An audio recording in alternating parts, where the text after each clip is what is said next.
दूरबीन में ऐसे दिखता है कान का मैल। नमस्कार, स्वागत है आपका मेरे चैनल ENT क्लिनिक यानी कान नाक गला क्लिनिक।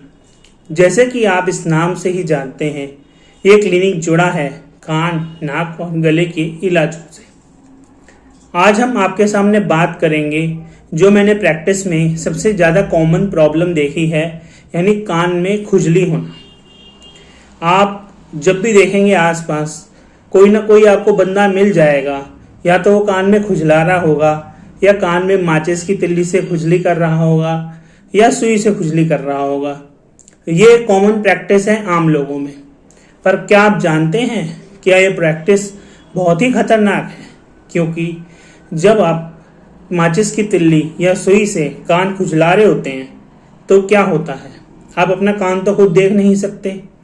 तो इससे क्या हो सकता है कि आप कान की नली में नुकसान कर सकते हैं, चोट पहुंचा सकते हैं। इसके अलावा आप कान का पर्दा फाड़ भी सकते हैं। अब ईयर वैक्स इतनी कॉमन प्रॉब्लम है, पर हमारे शरीर में ये प्रॉब्लम है ही क्यों? क्या आपने इस बारे में कभी सोचा कि ये चीज़ हमें नुकसान ही पहुंचाती है तो हमारे शरीर में है ही क्यों? इसका जवाब है कि जो ईयर वैक्स होता है वो एक प्रोटेक्टिव फंक्शन करता है। इसका निर्माण शरीर की कोशिकाओं या स्किन से होता है। ये एक चिपचिपा सा पदार्थ होता है जो कि कान के अंदर आने वाली मिट्टी, मैल को रोकता है। इसके अलावा अगर कान के अंदर कोई कीड़ा घुस जाए, क्योंकि कीड़े लोग अंधेरे में जाते हैं, तो यह उनको भी मार देता है। तो इसका एक प्रोटेक्टिव फंक्शन है।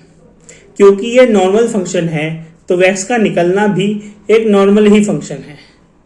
तो आम आदमी में वैक्स की अधिकतर प्रॉब्लम नहीं आती। प्रॉब्लम कब आती है?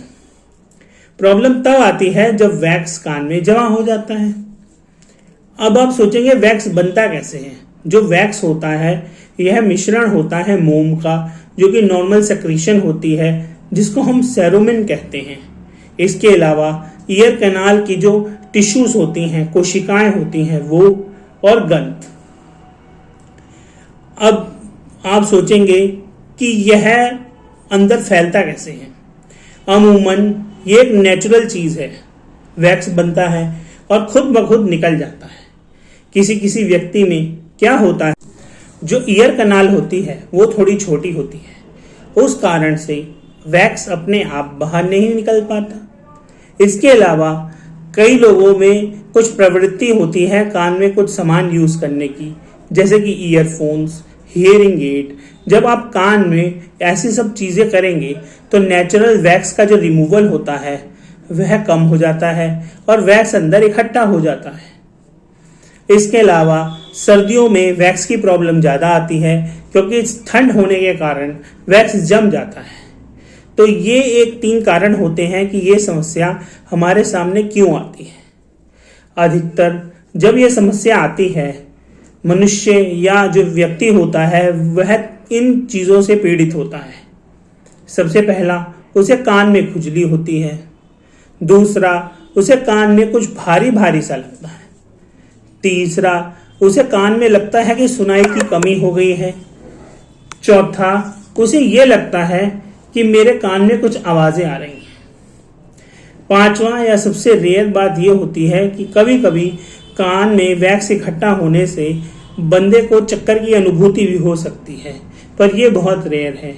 अधिकतर इससे पहले के 4 कारण हैं, उन्हीं के कारण ही बंदे को वैक्स की समस्या या वैक्स की वजह से समस्या लगती है।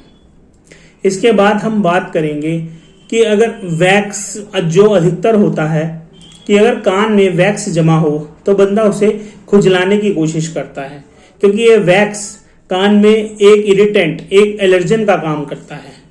खुजली के लिए बंदा या तो तिल्ली या सुई या कोई नुकीले पदार्थ का इस्तेमाल करता है। उसके कारण वह क्या कर सकता है, वह अपने कान में चोट कर सकता है, पर्दा फाड़ सकता है। इसके अलावा बहुत सारे लोग जो बड्स होती हैं, कॉटन बड्स, उनका भी इस्तेमाल करते हैं। कॉटन बड्स होती तो सॉफ्ट हैं, परंतु एक उनमें टेंडेंसी होती है, वह थोड़ा सा वैक्स निकालती हैं और बाकी सारा वैक्स धक्का दे के कान के और अंदर डाल देती हैं।